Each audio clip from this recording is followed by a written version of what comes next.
Biografi singkat Abdul Haris Nasution, Jenderal Besar, konseptor perang gerilya dan duifungsi ABRI, tentara yang tidak mendapat dukungan rakyat pasti kalah.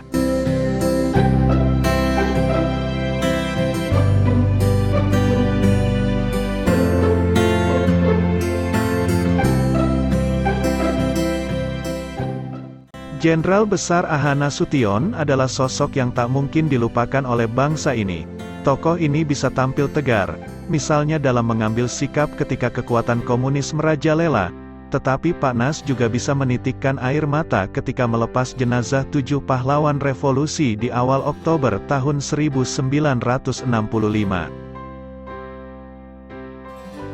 Pak Nas dikenal sebagai penggagas duifungsi ABRI. Konsep yang digagasnya telah menyimpang ke arah yang destruktif.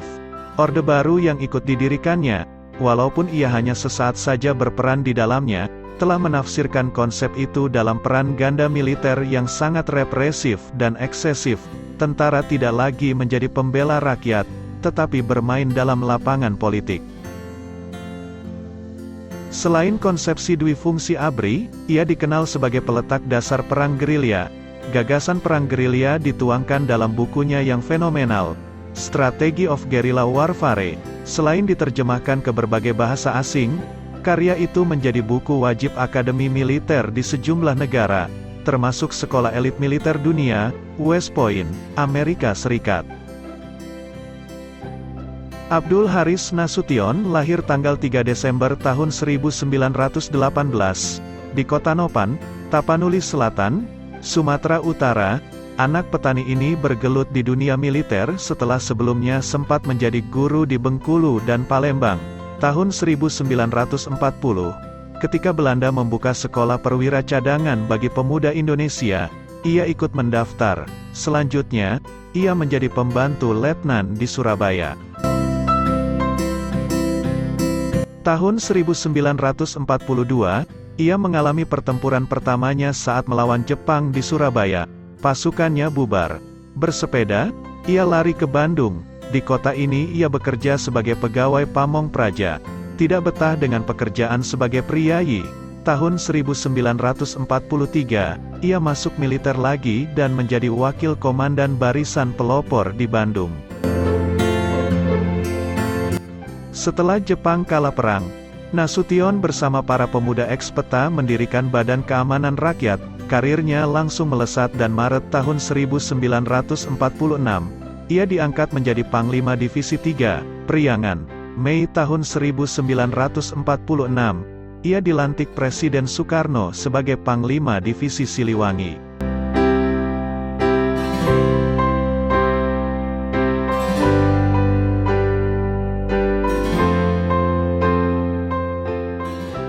Bulan Februari tahun 1948, ia menjadi Wakil Panglima Besar TNI, orang kedua setelah Jenderal Sudirman.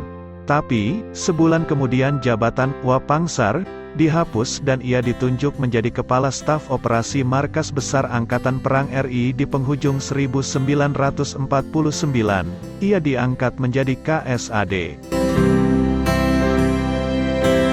Dalam Revolusi Kemerdekaan I, tahun 1946 sampai tahun 1948, ketika memimpin Divisi Siliwangi, A.H. Nasution betul-betul mempelajari arti dukungan rakyat dalam suatu perang gerilya.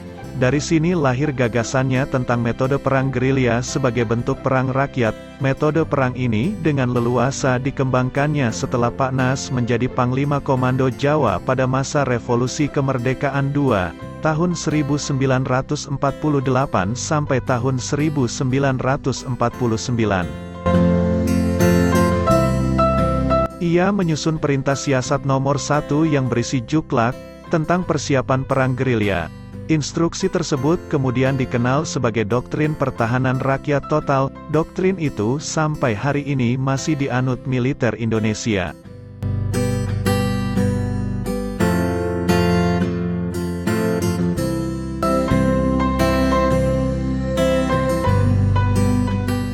Pak Nas merupakan sosok yang bisa mengambil jarak terhadap kekuasaan. Meski mengaku mengagumi Soekarno, Ia tidak menyangkal kalau sering terlibat konflik dengan Presiden pertama RI ini. Perang dingin di antara keduanya muncul ketika ia tidak bisa menerima intervensi politisi sipil dalam persoalan internal militer.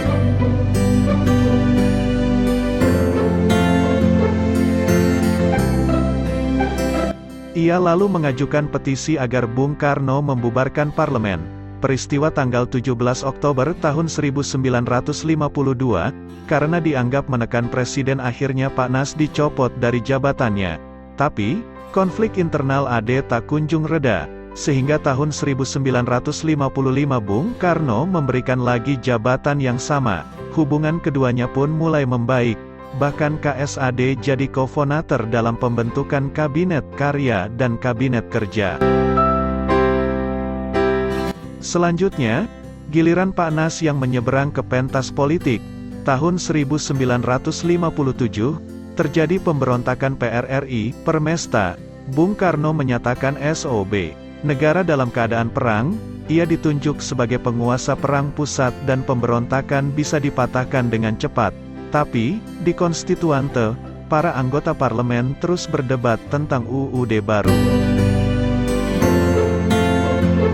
Pertengahan 1959, perdebatan menjurus pada perpecahan.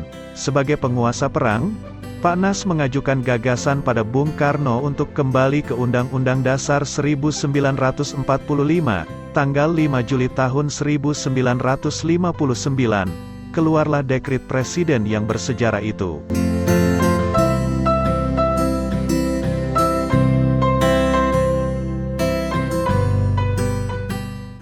Tapi bulan madunya dengan Soekarno tidak berlangsung lama. Sejak awal 1960-an, hubungan kedua tokoh itu mulai renggang. Ia tak bisa menerima sikap Bung Karno yang dekat dengan PKI. Pertentangan antara keduanya akhirnya menjadi rivalitas terbuka pasca peristiwa G30S. Pak Nas bekerja sama dengan Pangkostrat Maijen Soeharto, menumpas abis PKI. Bung Karno tidak mau menyalahkan PKI. Akhirnya pemimpin besar revolusi itu pun terguling.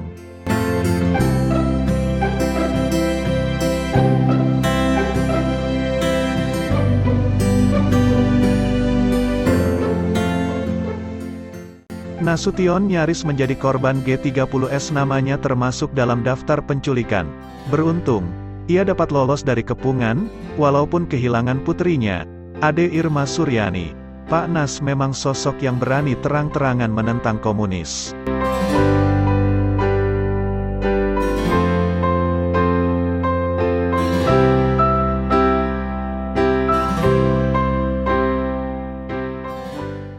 Pada tahun 1948, ia memimpin pasukan Siliwangi menumpas pemberontakan PKI di Madiun. Ia juga aktif menghalangi manuver-manuver PKI, antara lain menentang usul mempersenjatai buruh dan tani.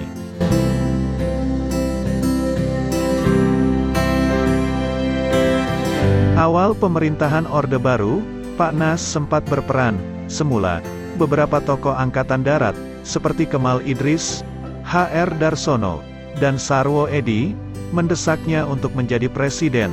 Tetapi, Pak Nas hanya menjadi ketua MPRS, tahun 1968. Lewat keputusannya, MPRS mengangkat Soeharto menjadi presiden. Kemesraan Nasution Soeharto juga tidak lama. Setelah Soeharto berkuasa, Nasution malah disingkirkan. Keterlibatannya dalam petisi 50 dianggap sebagai biang keladinya.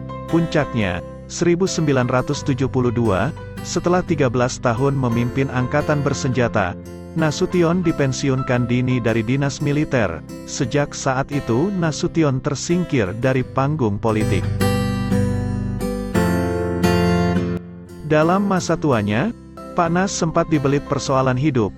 Rumahnya di Jalan Teuku Umar, Jakarta, tampak kusam dan tidak pernah direnovasi. Secara misterius pasokan air bersih ke rumahnya terputus, tak lama setelah Pak Nas pensiun.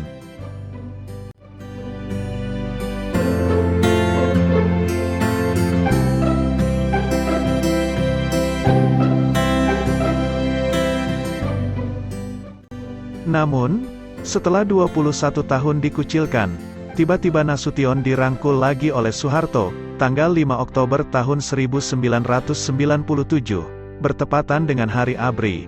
Prajurit tua yang dikenal taat beribadah itu dianugerahi pangkat Jenderal Besar Bintang 5.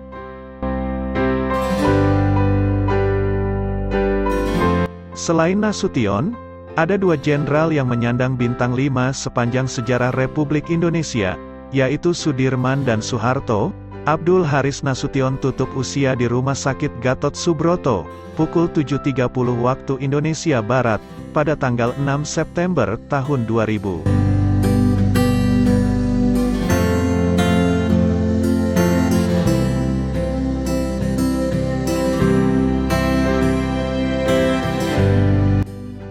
Yang perlu diteladani dari Jenderal Besar Abdul Haris Nasution, beliau adalah orang yang hidup dengan sederhana dan penuh kesahajaan. Oleh sebab itu beliau tidak mewariskan harta kepada keluarganya, kecuali kekayaan pengalaman dalam perjuangan dan idealisme.